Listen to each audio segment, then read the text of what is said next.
مگر آج وہ آئے ہی نہیں۔ کیا آپ کے گھر پہ کھانا بنا ہوا ہے؟ اگر بنا ہوا ہے تو پلیز مجھ کو اس کھانے میں سے کھانا دے دیں اور پیسے لے لیں۔ اصل میں میری والدہ بہت بیمار ہے، اور جب سے احسن صاحب کے ٹھیلے سے میں نے ان کو دال چاول حلیم آلو کی ٹکیاں اور گھر کا بنا ہوا سالن لے کے دیا ہے، اس دن کے بعد وہ کچھ بھی اور کھانے کو تیار نہیں ہوتی۔ تکلیف کے لیے بہت معذرت۔ میں نے اس کی بڑی بڑی آنکھوں میں دیکھا تو وہ واقعی کچھ شرمندہ اور پریشان بھی لگ رہی تھی۔ اب میں بھی پریشان تھی کہ اگر میں اس کو گھر میں بلاؤں تو شاید مومانی جان کو برا لگے۔ میں ابھی پریشانی سے کھڑی سوچ رہی تھی کہ میرے پیچھے سے احسن کی آواز آئی کہ سونیا کون آیا ہے دروازے پر، اور جو ہی دروازے کے سامنے آئے تو وہ حیرت سے چونک پڑے۔ ارے آپ پلیز باہر کیوں کھڑی ہیں، اندر آئے نا۔ اور بہت معذرت، میں نے دھیان نہیں دیا، ورنہ میں کھانا بنوا کر خود آپ کے گھر دے آتا۔ اب میں نے پلٹ کر عجیب سی نظروں سے احسن کی طرف دیکھا تو احسن نے مسکرا کر مجھے آنکھوں سے اشارہ کیا اور اس لڑکی کو اندر بلا لے آیا۔ وہ لڑکی خاموشی سے اندر آ کر صحن میں بچھے ہوئے تخت پر بیٹھ گئی۔ احسن نے مجھے آواز دی اور کچن میں لے گیا اور کہا کہ سونیا جو کچھ بھی گھر پہ بنا ہوا ہے اس میں سے تھوڑا سا پیک کر دو۔ یہ لڑکی میری ڈیلی گاہک ہے۔ اس کی والدہ نفسیاتی مریض ہے، کبھی کبھی گھر سے بھی باہر نکل آتی ہے اور اس کو بہت پریشان کرتی ہیں، اور جب سے میں وہاں پہ کھڑے ہونے لگا ہوں ان کے گھر کا کھانا میرے ٹھیلے سے ہی جاتا ہے۔ اور اس نے مجھے تاکید کی تھی کہ اگر آپ کسی دن ٹھیلا نہ لگائیں تو میرے گھر پر کھانا پہنچا دیجیے گا ورنہ مجھے پریشانی ہوگی۔ میں نے احسن کی پریشانی کو سمجھتے ہوئے جلدی جلدی کھانا پیک کرنا شروع کر دیا۔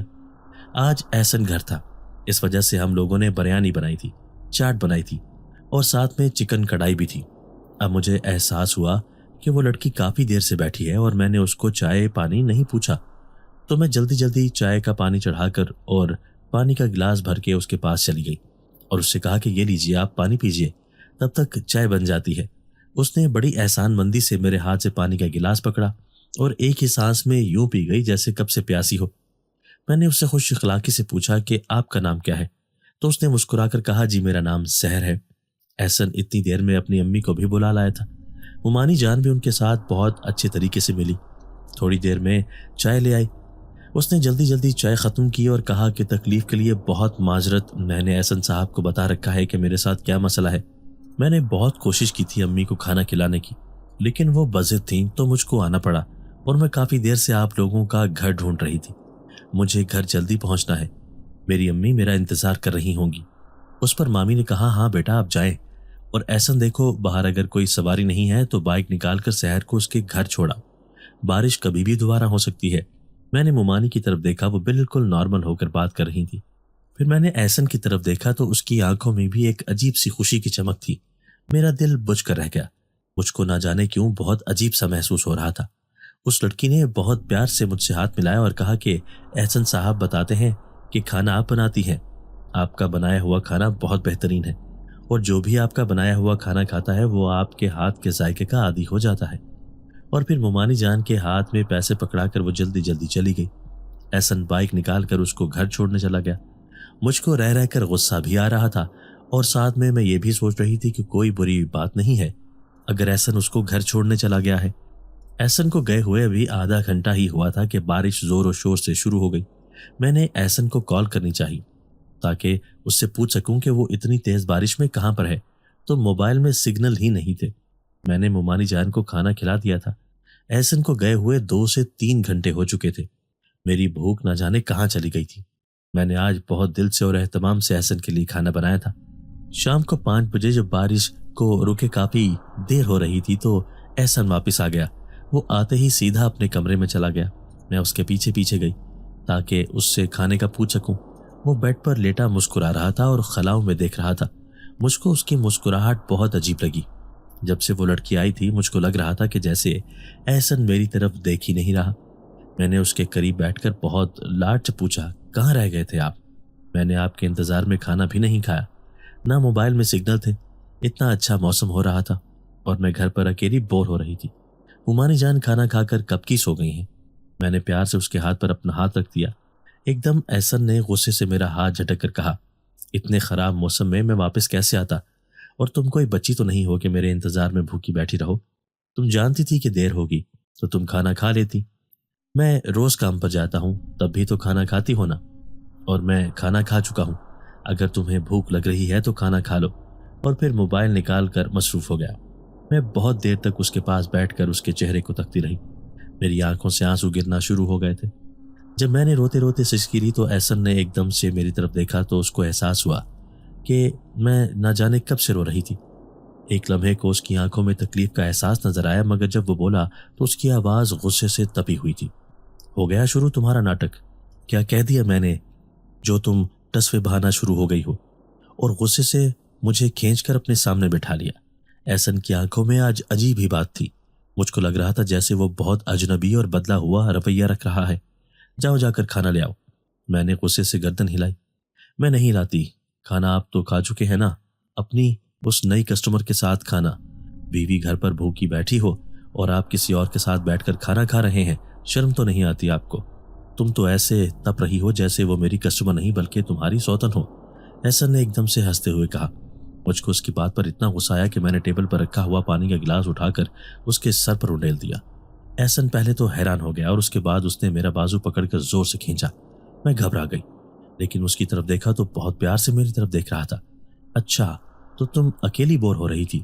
اس نے اتنا کہہ کر مجھے اپنی باہوں میں لے لیا اور میں نے اطمینان سے اس کے سینے پر سر رکھ دیا۔ مجھ کو اکثر محسوس ہونے لگا تھا کہ اب احسن گھر پر چپ چاپ رہتا ہے اور کام پر جانے کے لیے پہلے سے زیادہ جلدی نکل جاتا ہے، اور اس کو بات بات پر غصہ بھی جلدی آ جاتا ہے۔ ایک دن وہ گھر آیا تو اس نے کہا کہ مجھ کو کھانے پکانے کا بہت بڑا کام مل رہا ہے، لیکن ان لوگوں کی شرط ہے کہ کھانا تم ہی بناؤ گی، اور جبکہ میں ان کی تنظیم کو سنبھالوں گا۔ مطلب تم کھانا بنا کر ملازم کے ذریعے مجھ کو تنظیم کے آفس بھیجا کرو گی۔ ممانی جان نے کہا یہ تو بہت اچھی بات ہے۔ تو احسن نے کہا مگر ایک اور شرط ہے کہ مجھ کو رہائش بھی وہیں رکھنی پڑے گی۔ اس پر میں غصے سے چیخ پڑی، مطلب کیا ہے تمہارا؟ تم پہلے ہی صبح کے گئے شام کو دیر سے واپس آنے لگے ہو اور اب تم وہیں رہنے کی بات کر رہے ہو، تو ہم لوگوں کا کیا ہوگا؟ تو اس نے کہا تمہاری ہی خواہش تھی نا کہ ڈھیر سارے پیسے ہوں، تو اب جب کہ ڈھیر سارے پیسے آ رہے ہیں تو تمہیں کیوں برا لگ رہا ہے؟ اس کی آواز میں غصہ تھا۔ میں روتے ہوئے اپنے کمرے میں آ گئی۔ مجھ کو لگا وہ پیچھے آ کر مجھے منائے گا۔ ادھر شام ہوئی تو میں باہر نکلی تو مجھے معلوم ہوا کہ وہ تو اسی وقت واپس پلٹ گیا تھا۔ میں نے اپنی ساس کی طرف دیکھا، اپنے بیٹے کی طرف داری میں تھی، تو میرے پاس کوئی دوسرا راستہ نہیں تھا کہ میں چپ چاپ اسی کام کی حامی بھر لوں، اور اس طرح سے میں نے 3-4 لوگ اپنی مدد کے لیے رکھ لیے، اور ہر روز دن میں اچھا خاصا کھانا بن کر جاتا اور گاڑی اسے لینے آتی۔ ایسا اب گھر نہیں آتا تھا، فون پر بات کرتا تو بھی جلدی جلدی میں۔ ہاں یہ سچ تھا کہ پیسوں کی کوئی کمی نہیں تھی، مگر میرا دل پیسوں سے بھرتا جا رہا تھا۔ مجھ کو میرا شوہر یاد آتا تھا، اس کا پیار یاد آتا تھا۔ ایک روز مامی جان کی طبیعت خراب ہو گئی، کھانا بھی نہیں بن سکا، گاڑی واپس چلی گئی۔ میں اور میرا دیور مسلسل احسن کو کال کرتے رہے، مگر نہ اس کا نمبر لگا نہ اس نے خود کال کی۔ ممانی جان کو ہارٹ اٹیک آیا تھا۔ مجھ کو بڑا غصہ آیا۔ میں نے اپنے دیور سے کہا کہ نند کو اور ماموں کو اپنی امی کے پاس چھوڑو اور مجھ کو لے کر چلو اس جگہ جہاں پر وہ کام کرتا ہے۔ میرا دیور بھی پریشان تھا اور غصہ بھی تھا، تو ہم دونوں ٹیکسی منگوا کر اس پتے کی طرف چلے گئے جو اس نے ہمیں بتایا تھا کہ یہاں پر تنظیم کا آفس ہے۔ یہ شہر سے باہر کا علاقہ تھا۔ ٹیکسی والا بار بار پوچھ رہا تھا کہ آپ کو جانا کہاں ہے، تو ہم نے اسے کہا کہ یہ شہر سے باہر ایک فلاحی تنظیم ہے، وہاں جانا ہے۔ تو اس نے کہا کہ ادھر تو کچھ بھی نہیں ہے۔ مجھ کو لگا کہ یہ ٹیکسی والا انجان ہے، تو میں نے غصے سے اس کو کہا کہ اگر آپ کو نہیں جانا تو ہم کوئی دوسری ٹیکسی کر لیں گے، ورنہ آپ چپ چاپ ہمارے ساتھ چلیں۔ جب ہم اس کے بتائے ہوئے ایڈریس پر پہنچے تو وہاں پر ایک کھلا میدان تھا، ویرانی جھاڑ جھنکار، وہاں دور دور تک کسی عمارت کا نام و نشان نہیں تھا۔ ہمیں کہا گیا تھا کہ شہر سے باہر نکل کر دائیں طرف کی سڑک پر کافی آگے چل کر عمارت ہے، مگر یہاں تو صرف ہو کا عالم تھا۔ ٹیکسی والا ہمیں دیکھ کر کہہ رہا تھا کہ آپ کے ساتھ کسی نے مذاق کیا ہے، اور خوفزدہ انداز میں چاروں طرف دیکھ رہا تھا۔ میں اور میرا دیور بھی بہت پریشان تھے۔ میں نے نیچے اتر کر اپنے دیور سے کہا کہ چلو تھوڑا آگے چل کر دیکھتے ہیں۔ ٹیکسی والا کہنے لگا میری بات مانے اور آپ لوگ واپس چلے، میں زیادہ دیر یہاں نہیں رکوں گا۔ ہم نے اسے کہا کہ ٹھیک ہے۔ وہ گاڑی بند کر کے گاڑی میں ہی بیٹھا رہے۔ ہم دونوں آگے ہو کر آتے ہیں۔ جھاڑیوں کے بیچ میں سے ایک چھوٹا سا راستہ تھا۔ میں اور میرا دیور اللہ کا نام لے کر اس راستے پر آگے بڑھے تو جھاڑیوں میں کافی اندر جا کر ایک جگہ کھلی جگہ آ گئی جس میں ایک بہت پرانا سا گھر تھا۔ گھر کافی بڑا تھا، مگر اس کی حالت کو دیکھ کر یوں لگ رہا تھا کہ اس میں کوئی رہتا نہ ہو۔ نہ جانے ہمارے دل میں کیا سمائی کہ ہم دونوں اس گھر کی طرف چل پڑے۔ دروازہ بجانے پر کوئی جواب نہیں ملا۔ ابھی ہم مایوس ہو کر پلٹ ہی رہے تھے کہ اچانک ایسے آواز آئی جیسے کوئی کھل کھلا کر ہنس رہا ہو۔ آواز کافی دور سے آ رہی تھی۔ میرے دیور نے کہا کہ اندر چل کر دیکھتے ہیں۔ جب ہم دونوں اندر گئے تو وہاں پر کمرے ہی کمرے بنے ہوئے تھے۔ بہت بڑا صحن تھا۔ سیڑھیاں چڑھ کر اوپر کی منزل کی طرف کافی سارے کمرے بنے ہوئے تھے۔ ہم ابھی غور سے دیکھ رہے تھے کہ ہمیں آواز آئی جیسے دو لوگ آپس میں باتیں کر رہے ہوں۔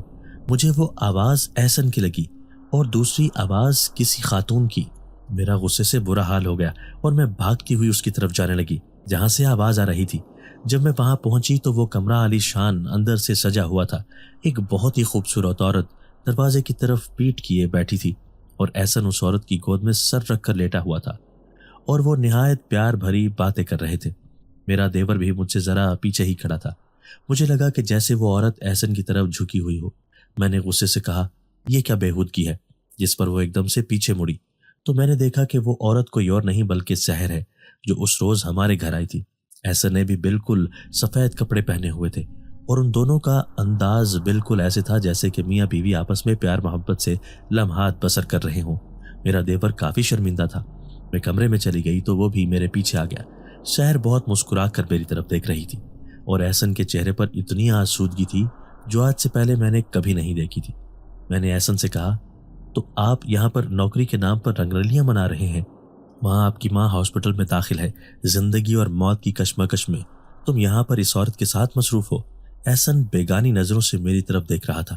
تبھی سحر نے مسکرا کر کہا، پریشان مت ہو، سونیا آنٹی کو کچھ نہیں ہوگا اور احسن ابھی آپ لوگوں کے ساتھ چلا جائے گا اور آئندہ کبھی بھی رابطہ منقطع نہیں ہونے دے گا۔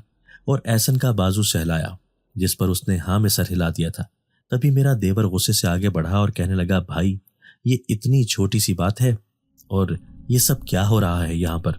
آپ نے تو کہا تھا کہ آپ کسی تنظیم میں کام کرتے ہیں، یہاں تو کچھ بھی نہیں ہے۔ روز جو اتنا کھانا آتا ہے وہ کہاں جاتا ہے؟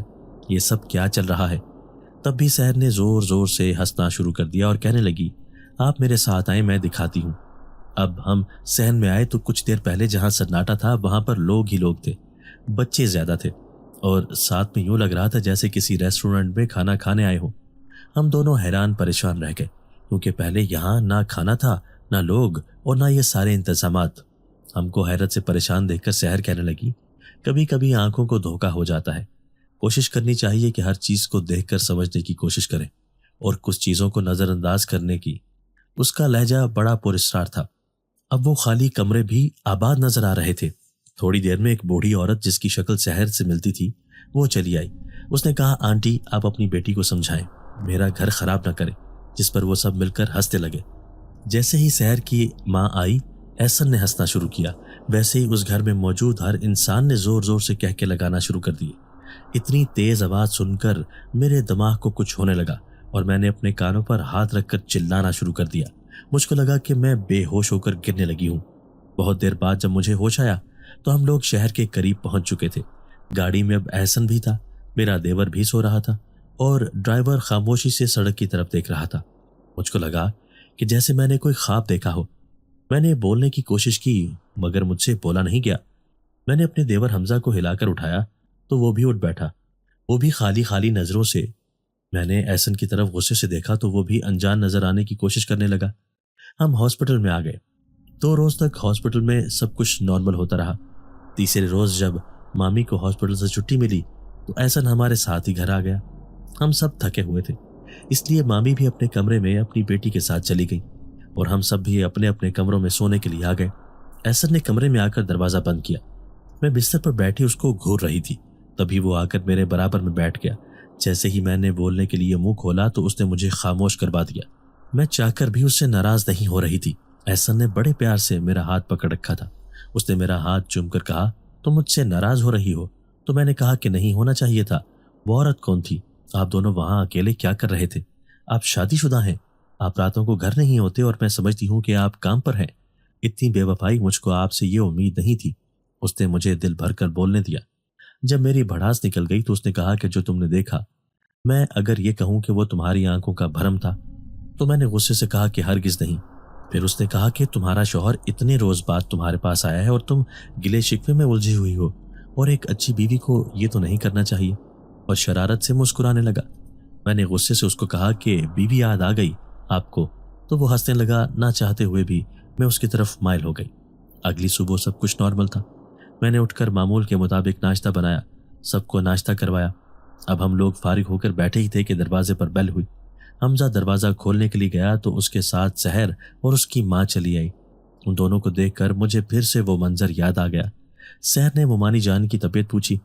اس کی والدہ بہت نفیس خاتون لگ رہی تھی۔ احسن نے نارمل انداز میں کہا کہ سونیا جا کر مہمانوں کے لیے چائے پانی کا انتظام کرو۔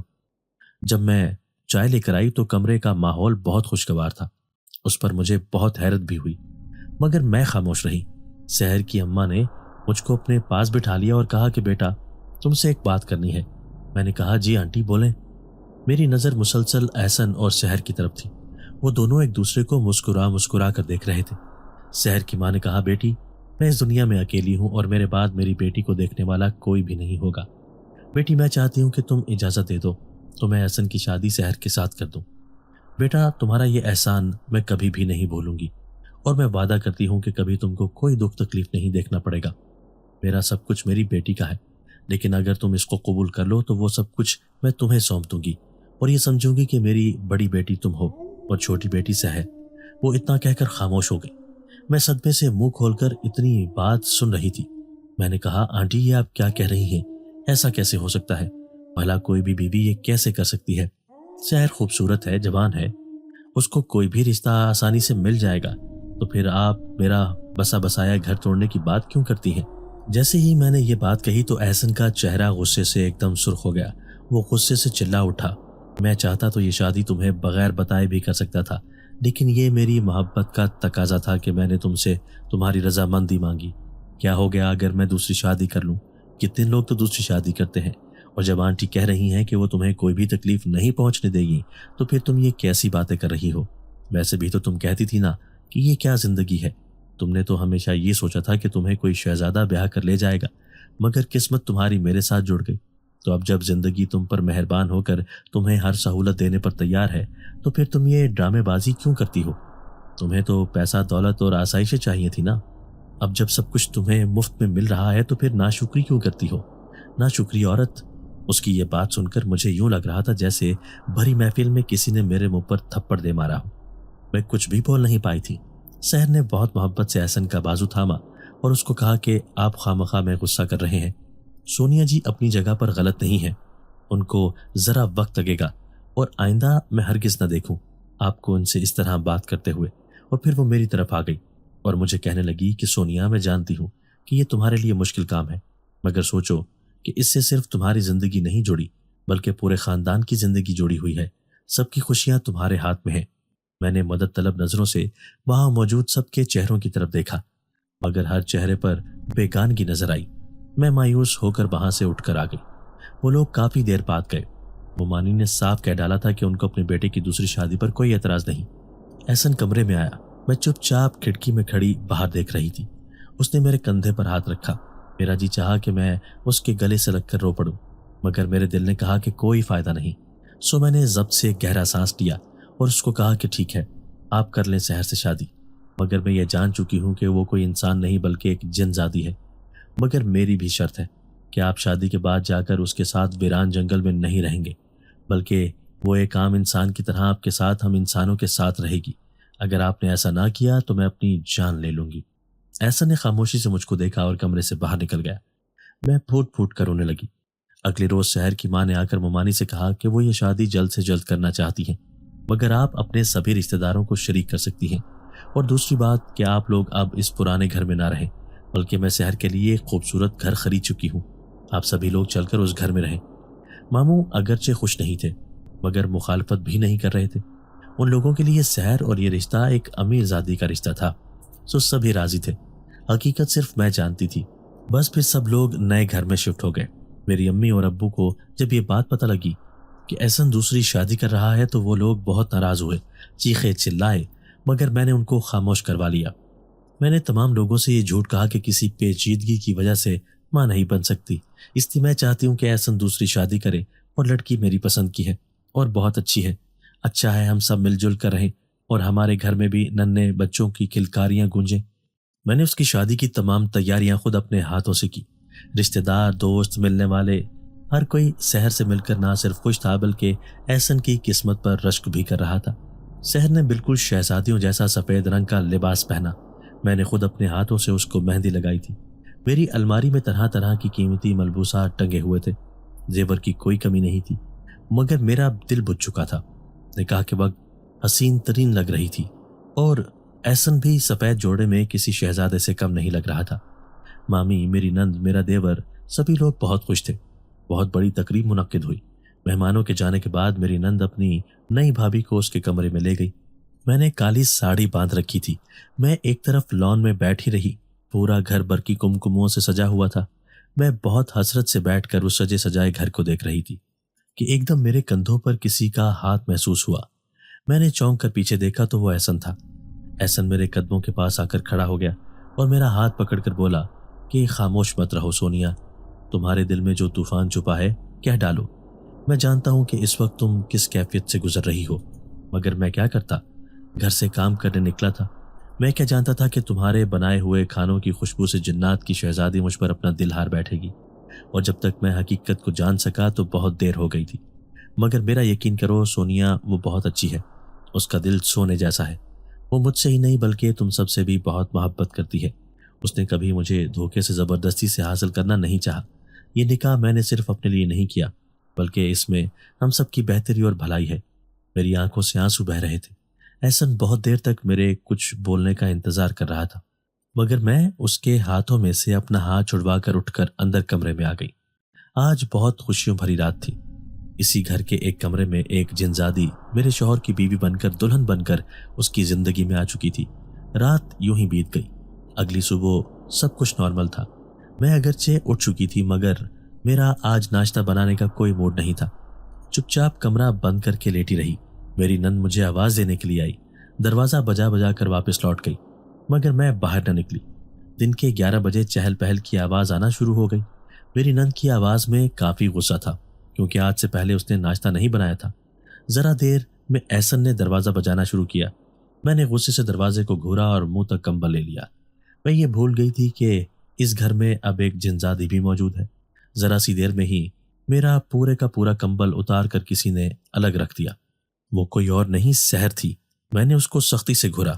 میں اسے قطعی نہیں ڈر رہی تھی۔ اس نے بہت پیار کے ساتھ میرے بالوں میں ہاتھ پھیرا۔ وہ بہت ہی خوبصورت ہرے رنگ کے سوٹ پہ تھی اور بالکل کوئی شہزادی لگ رہی تھی۔ میری آنکھیں رات بھر رو رو کر سوجی ہوئی تھی۔ اس نے میرے ماتھے پر پیار کیا اور کہا، سونیا یقین کرو تم مجھے بالکل میری بہن کی طرح عزیز ہو، پلیز اس طرح آپ خود کو تکلیف نہ پہنچاؤ۔ میں نے اس کی طرف سے کروٹ بدل لی۔ وہ کافی دیر بیٹھ کر میرے بالوں میں انگلیاں پھیرتی رہی۔ میں نے اسے کہا کہ تم جاؤ، میں تھوڑی دیر میں آ جاؤں گی، فی الحال میرا دل نہیں کر رہا۔ تو وہ مسکرانے لگی۔ میں نے جیسے ہی اس کی طرف دیکھا تو میں سب کچھ بھول گئی۔ اس نے میرا ہاتھ پکڑا، زبردستی فریش ہونے کے لیے بھیج دیا۔ تھوڑی دیر میں سب لوگ نیچے بیٹھ کر ناشتہ کر رہے تھے۔ مجھے غصہ تو بہت آ رہا تھا اور ساتھ میں ہنسی بھی آ رہی تھی۔ میں اپنی جنزادی سوتن سے ناراض بھی نہیں ہو سکتی تھی کیونکہ وہ مجھ پر اپنا طلسم پھونکتی تھی اور میں اس کی مرضی سے ہی سب کچھ کرنے لگتی تھی۔ ناشتے کے بعد اس کی ماں چلی آئی۔ اس کے پاس سب کے نام کے تحائف تھے۔ میری ساس میری نند کے لیے خوبصورت زیور، کپڑے، جیسے کپڑے وہ اپنی بیٹی کے لیے لائی تھی بالکل ویسے ہی زیور اور کپڑے میرے لیے لائی تھی۔ میری ساس یہ سب کچھ دیکھ کر خوشی سے پھولے نہیں سما رہی تھی۔ میں دل ہی دل میں سوچ رہی تھی کہ اگر مامی جان کو پتہ لگ جائے کہ ان کی بہو انسان نہیں جن ہے تو اتنے میں سحر کی نظر مجھ پر پڑی تو اس نے میرا خیال پڑھا اور کھلکھلا کر ہنس پڑی۔ ہم دونوں ایک دوسرے کی طرف دیکھ کر ہنس رہے تھے۔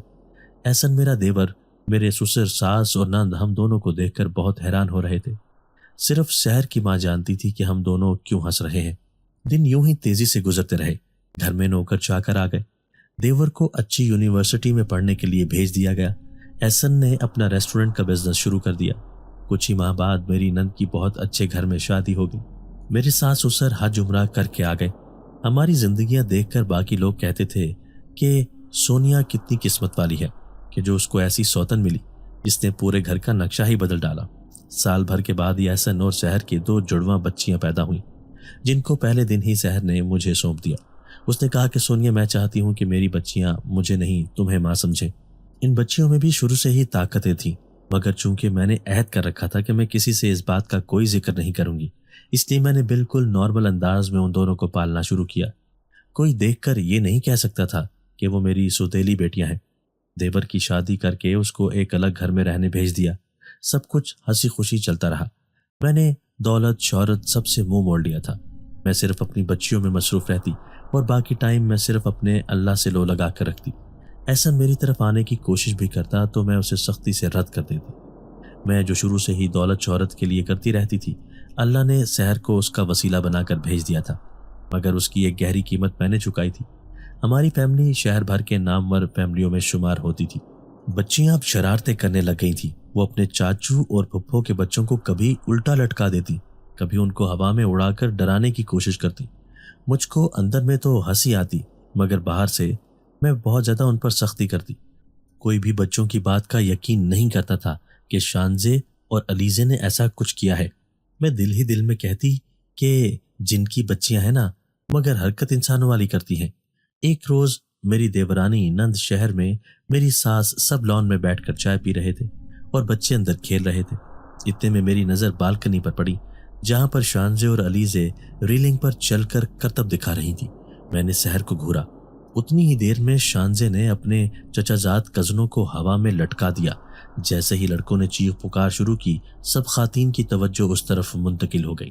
خوف سے میری دیورانی اور نند چلانے لگی۔